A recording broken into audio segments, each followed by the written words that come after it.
उभारिला हात जगी जानविली मात देव बैसले सिंहासनी आल्या याचका होय धनी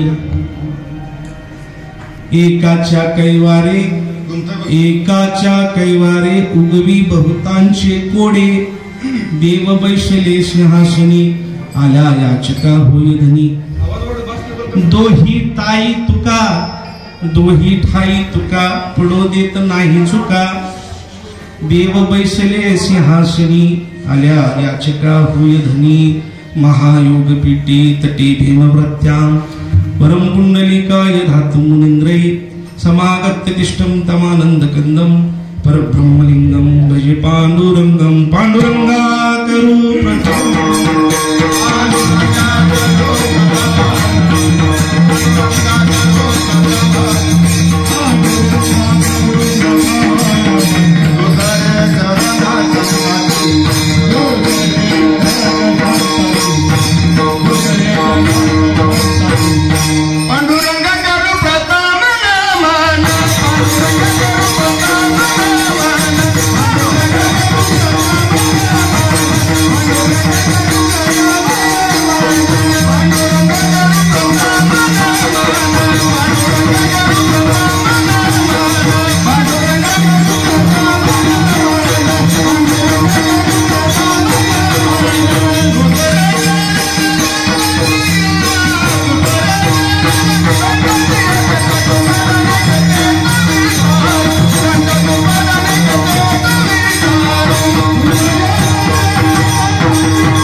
सगळ्यांचा गेला पाहिजे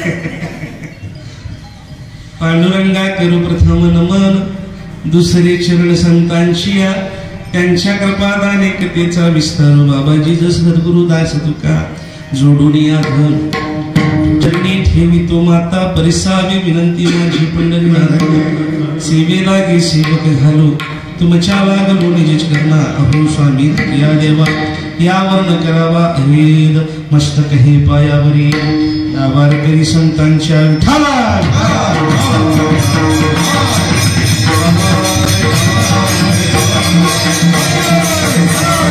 असा भगवान परमात्मा त्या ठिकाणी पुंडलिकासाठी आलेला आहे पण पुंडलिक रायाला भेटायला आल्यानंतर देव पुंडलिकाची भेटी तिष्ठत उभा आहे त्या ठिकाणी पुंडलिक राय म्हणतात देवा तुला कुणी बोलवलंय येथे तुझं लागी बोलाविले कुणी असं म्हणल्यानंतर देव म्हणतात अरे बाबा तुझ्या आई वडिलांच्या भक्तीला प्रसन्न होऊन मी तुला या ठिकाणी स्वतः दर्शन द्यायला आलोय मला काय तर काम तर सांग नाहीतर तू मला भेटायला तर माझ्या समोर ये तो म्हणला माझ्या आता सेवेची वेळ आहे म्हणला माझी सेवा होईपर्यंत मी काय तुझ्या जवळ येणार नाही म्हणला अरे किती दिवस 2 दिवस 4 दिवस 6 दिवस 8 दिवस 2 तास 1 तास ती काही मी सांगू शकत नाही मला मग मी काय करू तुला काय करायचंय ते कर जा माघारी आता मी माघारी जाणार नाही मी तुमच्या सगळ्या संतांच्या निर्णयामध्ये इथं रममान होण्यासाठी आलोय मग एक काम कर म्हणजे स्वतः समोरच्या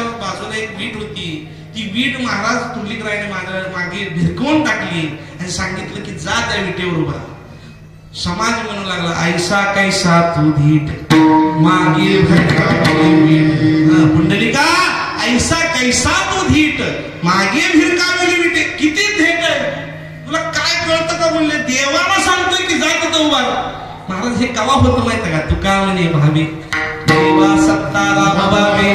मग त्याला काय असावं लागतं? अभंगाचं त्यातलंच पहिलं चरण चित्ती नायास त्यांचा पांडुरंग दास अशी भक्ताची घरी महाराज. खरं सांगू का, त्या ठिकाणी भगवान परमात्म्याला जाऊन उभारावं लागलं आणि उभारल्यानंतर देव म्हणतात पुंडलिक रायाला, अरे उभारून नुसतं काय करू, मला काय तर काम सांगणार म्हणजे. काम सांग म्हणजे काम सांग म्हणल्यानंतर पुंडलिक राय महाराज म्हणतात, जे तुझ्या पायापाशी येतील, जे तुझ्या पायाला हात लावतील, सगळ्यांचा उद्धार कर म्हणजे. सगळ्यांचा उद्धार कर. मग तो जड असो, उंच असो, नीच असो, कोणी असू दे, त्याचा उद्धार करण्याचं काम कोणी करायचंय तर तू करायचंय. एकाच्या कैवारी, एकासाठी आला, कुणासाठी आला? पुंडलिक रायासाठी. पण जगाचा झाला ना तो, जगाचा झाला. जगाचा होण्यासाठी जर मध्यस्थी कुणी केली तर पुंडलिक रायाचं आम्हाला नाव घ्यावं लागतं. पण शेवटी कुणापाशी येऊन थांबलं महाराज? भक्ताच्या जवळ येऊन थांबलं, संतांच्या जवळ येऊन थांबलं. त्या भक्तासाठी भगवंत आलेला आहे. आणि आज सुद्धा पंढरपूरला तो पांडुरंग परमात्मा असाच होता, येणार जाणाऱ्याला सगळ्याला आशीर्वाद देतो असा भगवान परमात्मा जर तुमच्या आमच्या आयुष्यामध्ये यावा असं वाटत असेल तर माणसाचं कसं आहे महाराज, ही आजची मूर्ती प्रतिष्ठापना थोडासा विषयाला धरूनच बाजूला सरकतो. ही मूर्ती प्रतिष्ठापना तुमच्या आमच्यासाठी नाही का? त्या लहान मुलांसाठी नाही. खरी ही मूर्ती प्रतिष्ठापना जी आहे ती आपल्या गावातील ही जी वृद्ध आपले वडीलधारी मंडळी आहेत की ज्यांना आता चालायला येत नाही, काही लोकांना डोळ्याला दिसत नाही, काही लोकांचं सगळे इंद्रिय मावळलेले आहेत. महाराज प्रमाण आहे महाराज. शेवटी हा निसर्गाचा नियम आहे. उपजेते नाशी ते पुनरपी दिशे हे घटका यंत्र जैसे परब्रह्मी आले का. महाराज जे जन्माला येणार आहे ते कधी ना कधी नाश पावणार आहे, जे कधी तर नाश पावणार आहे ते परत कुठं तर जन्माला येणार आहे. महाराज जोवरी चळनगा तो माझा माहिती लहान थोर सर्व सुखाची आवाज इंद्रिय मावळली आला बाबूला. महाराज आम्हाला जोपर्यंत जोवरी सकळ सिद्ध आहे तोवरी तू पंढरपुरी एक वेळ जाय. महाराज जोवर सकळ सिद्ध आहे तुम्ही पंढरपूरला प्रत्येकाला जायला हात चालावाया पाय तो पंढरीशी जाय सोयीत पाहे. हा तीर्थाला आकडे जाय एक बरोबर. मग त्या भगवान परमात्म्याची वारी करण्याचं कार्य तुम्ही जोपर्यंत सिद्ध आहे, हात चालतायत, पाय चालतायत, तोपर्यंत करू शकता. पण खरं सांगू का, ज्या वेळेला आम्हाला दिसायचं कमी येतं, चालायचं आम्हाला होत नाही, हातात काठी येते, त्यावेळेला ह्या गावामध्ये बसल्यानंतर आमच्या त्या वडीलधारी मंडळींना वाटायचं की पांडुरंग परमात्म्याची वारी एवढे वर्षी मी केली, पांडुरंग परमात्म्याचं सगुण साकार स्वरूपाचं, आता सगुण साकार स्वरूप आणि निर्गुण निराकार स्वरूप या दोन गोष्टीचा आपण विचार करू. भगवान परमात्मा हा संतांसाठी निर्गुण निराकार स्वरूपात सुद्धा भेटणार आहे आणि सगुण साकार स्वरूपामध्ये सुद्धा भेटणार आहे. पण आमच्यासारख्या तुमच्यासारख्या जेड जीवांना निर्गुण निराकार परमात्मा कधीही समजणार नाही, निर्गुण निराकार परमात्मा कधीही अनुभवता येणार नाही. म्हणून स्वतः सांगतात भगवान परमात्मा निर्गुण निराकार तू हि रघुराया. स्वतः रघुराया काय आहे? निर्गुण निराकार आहे. पण निराकार आणि निर्गुण स्वरूपाचा भगवान परमात्मा संत सांगितल्यानंतर सगुण साकार स्वरूपात येतात. म्हणून देवाला सुद्धा प्रश्न विचारतात हे संत, तुझं सगुण म्हणू की निर्गुण रे. सगुण निर्गुण एक गोविंदू रे. अरे भगवंता तुला सगुण म्हणावं का तुला निर्गुण म्हणावं? सगुण आणि निर्गुण तू एक गोविंदच आहे, पण तुला कोणत्या आशयानं आम्ही पाहावं रे? त्यावेळेला भगवान परमात्मा सगळ्यांना सांगतो, जो होय मज जो मला जशा भावानं पाहतो मी तशा भावानं त्याला प्रसन्न होतो, तशा भावानं त्याला मिळतो. जो मला शरण येतो त्याला मी तशा पद्धतीनं मदत करतो. महाराज देवाची इथं संकुचित वृत्ती लक्षात येते की देवाच्या जवळ गेल्यानंतरच देव त्याला तारतो. पण संतांची जर आपण व्यापक दृष्टी बघितली तर घातला दुकान अशी दान संत उदार उदार भरले अनंत भंडार. भगवान परमात्मा उदार आहे का? आहेत, पण संतांनी इतके उदार नाहीत महाराज. संत जेवढे उदार आहेत तेवढं भगवान परमात्मा उदार नाही. सरळ विचार करत जाऊया. एक काल्याच्या प्रसंगातीलच अभंग आहे. भगवंताला जगद्गुरु तुकोबाराय महाराज एका अभंगातून म्हणतात, देवा तू काला केला फक्त गोपाळांसाठी केला. का रे बाबा, त्यावेळेला वसुदेव नव्हते का? तुझे वडील होते ना, ते देवकी होते, नंदराजा होता, यशोदा होती, राधा होती. ह्या सगळ्यांना तू का काला दिला नाहीस रे? तुला काय म्हणजे तुझ्या आसक्तीने सूर्याशी चालणे काय करायला पाहिजे? तू सगळ्यांना देऊ शकत होता ना. तुझी आसाते वेदाची बोलणे,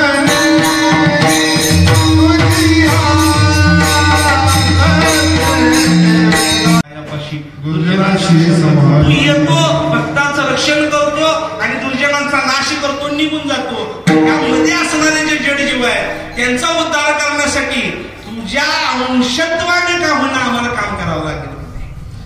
म्हणून ते अभंगामध्ये एक सांगतात, याद तरी यारे लागे आज देतो पोट भरी. संत उदार आहे. भगवंताच्या पेक्षाही जास्त उदार कोण आहे तर भगवंताचे ते भक्त आहे. आणि अशा भक्तासाठी, एका पुंडलिकासाठी एकाच्या कैवारी उगवी भवतांशी गावडी. महाराज तो भगवान परमात्मा पांडुरंग परमात्मा तिथं प्रगट झाला आणि त्या संतांच्या मांडीळ्यापासून आजपर्यंत तो त्या ठिकाणी तिष्ठत उभा आहे. येणाऱ्या जड मूड पापी अधर्मी या सगळ्यांचा उद्धार करतो. ज्याला काय जो जे वांछिल तो ते लाव, ज्याला काय पाहिजे तो द्यायला तो समर्थ असा उभारलेला आहे. त्याच्या अलीकडचा थोडा आपण विचार करूया. जगद्गुरु तुकोबाराय महाराज म्हणतात, देव बैसले सिंहासन. तो द्यायसाठी उभा आहे, पण देत असताना एका ठिकाणी नाही, तो देहू मध्ये पण आहे, आळंदीमध्ये सुद्धा आहे, तो पंढरपूर मध्ये पण आहे, तो देगावच्या पाटलाच्या त्या विहिरीमध्ये सुद्धा आहे. आता पंढरपूरचा इथं ढवळीमध्ये पण आहे. महाराज विठ्ठल जळी स्थळी भगवान परमात्मा कुठे एका ठिकाणी आहे का? चराचरामध्ये व्यापक स्वरूपाने तो आहे. त्यामुळं त्या भगवान परमात्म्याला आपण कुठं नाही असो असो असा भाव आठवायचे नाही. असा आठव आणि नाठव असणारा भगवान परमात्मा सगळ्या ठिकाणी व्यापक स्वरूपाने स्थिर आहे. आणि तो स्थिर असणारा भगवान परमात्मा निर्गुण निराकार स्वरूपातून सगुण साकार स्वरूपामध्ये आणण्याचं काम भगवंताच्या या भक्तांनी केलं. तुकोबाराय महाराज म्हणतात, देवा तुम्ही सिंहासनावर बसा आणि येणाऱ्या याचकांच्या सर्व अडचणी सर्व दुःख निवारण करण्याचं काम आपण करावं. त्यावेळेस जगद्गुरु तुकोबाराय महाराजांना दोही ठाई टुका यात पहिल्यांदा देवाला निरोप दिलाय. देवा तुम्ही भगवंत आहे, तुमचं काम आहे तुमच्यापाशी येणाऱ्याचं सगळ्यांचं दुःख निवारण करण्याचं. मग तुम्ही हे केलं पाहिजे की तुमच्या जवळ जो कोण येतो त्याचं दुःख हरण केलं पाहिजे, त्याला सुखाची प्राप्ती करून द्यायला पाहिजे. पण तुम्ही तसं करत नाही. तुम्ही पंढरपूरला आलं पाहिजे.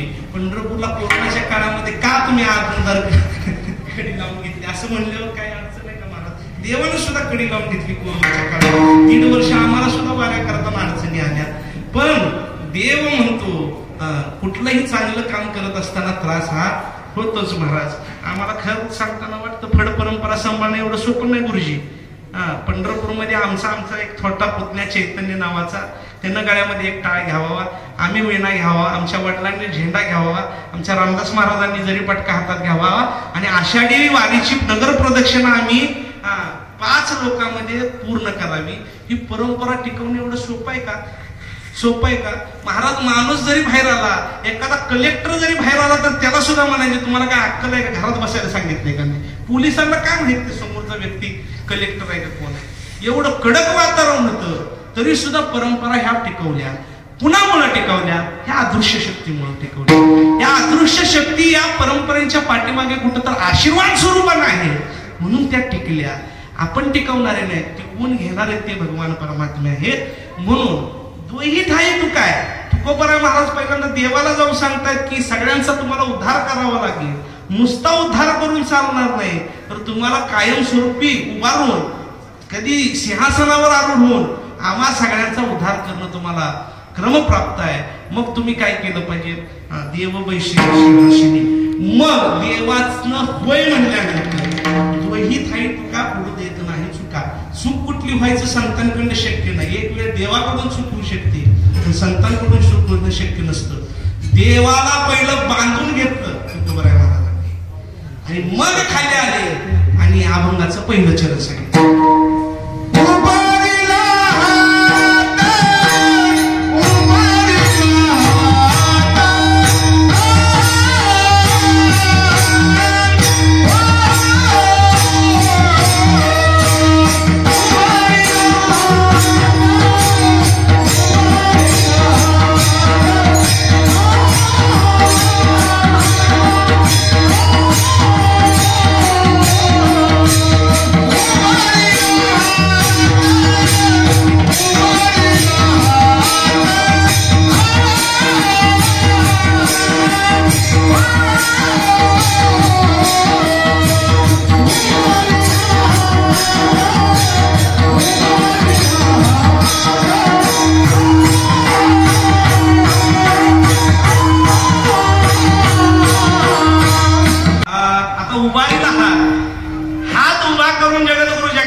सरळ बोलत असताना कुणाला लक्षात येत नाही. आम्ही उदाहरण देऊन जातो. ज्ञानोबांच्या पालखी सोहळ्यामध्ये आम्ही ज्या वेळेला असतो त्यावेळेला इतर समाज जेवढा असतो अव्यक्त असणारा तो अस्ताव्यस्त चालणारा समाज, काही कोण बोलतं कोण काही बोलतं अशा स्वरूपानं चालणारा समाज, कोणाचा कोणाला मेळ नसतो, कोणाचा कोणाशी संबंध येत नसतो, जे ते आपल्या कामात व्यस्त असतात. पण ज्या वेळेला पालखी त्या ठिकाणावर ठेवली जाते आणि सगळ्यांच्या समोर ते पालखीला दिंड्यांचं रिंगण होतं आणि चोपदाराची काठी वर होते. काय होते की काठी नुसती वर झाली, पिन ड्रॉप सायलेन्स होतो. Pin drop silence. एखादी चाचणी जरी टाकली तरी त्याचा आवाज यावा एवढं शांतता त्या 25-30 एकराच्या तळावरती होते. की ताकद कशाची आहे तर हे ज्ञानोबांची ताकद आहे. ताकद कुणाची आहे तर जगद्गुरु तुकोबांची ताकद आहे. नुसती काठीवर केली म्हणजे ही वारकऱ्यांची शिस्त आहे. त्याप्रमाणे एखाद्या कालक्रमात पूर्वीच्या काळामध्ये मी सांगतो तुम्हाला, मी लहान होतो सह्याद्री चॅनलवरती एक मालिका आहे, हे असायचं ऐका हो ऐका, ऐका हो ऐका. काय जगामध्ये जे काही चांगलं चाललेलं आहे वाईट चाललेलं आहे ते सांगण्यासाठी ऐका हो ऐका. म्हणजे लोकांनी ते ऐका हो ऐका ऐकल्यानंतर लोकांना ते ऐकू वाटायचं. त्याचं शीर्षकच एवढं छान होतं ऐका हो ऐका. तसं समाजामध्ये एखादी गोष्ट सांगायची म्हणली की पूर्वीच्या काळात दौंडी पिटवावी लागायची. त्या गावामध्ये त्या पारावर जाऊन ती दिमडी वाजवायची, हलगी वाजवायची, हात वर करून तो सांगणारा सांगायचा की असं असं ठरलेलं आहे, असं असं आहे. सगळ्यांनी त्या म्हणजे हात वर करून सांगण्याची पद्धत पूर्वी होती. जगद्गुरु तुकोबाराय महाराज त्या परंपरेला त्या पद्धतीला अनुसरून म्हणतात उभारीला हात, स्वतः हात वर करताय. जगी जाणलेली मात, मी जाऊन आलो भगवंताच्या जवळ. देव म्हणले मी येणार आहे आणि आले देव बैसली सिंहासनी. नुसते आले नाहीत तर आल्या याचका होय धनी. येणारा जो याचक आहे, जो कोणी मागणार आहे त्याला जे हवंय त्या पद्धतीनं ते देण्यासाठी समर्थ आहे. तुम्ही जावा. आता कुणामुळे आला हे सांगणं त्या ठिकाणी कर्मप्राप्त आहे. म्हणून जगाच्या या मालकाच्या बद्दल सांगतात हा भगवान परमात्मा तुमच्या आमच्यासाठी आला नाही, एकाच्या कैवारी त्या भक्त पुंडलिकासाठी आला आणि उगवी बहुतांची विठोबा.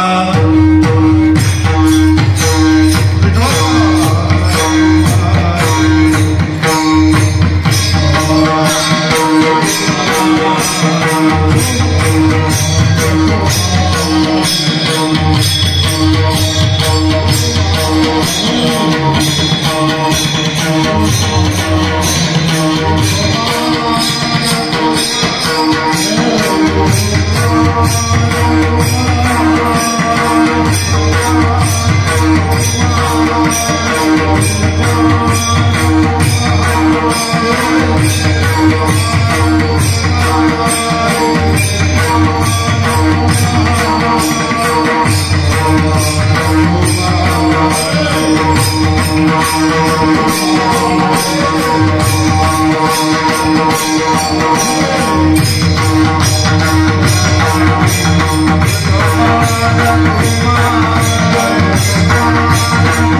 राम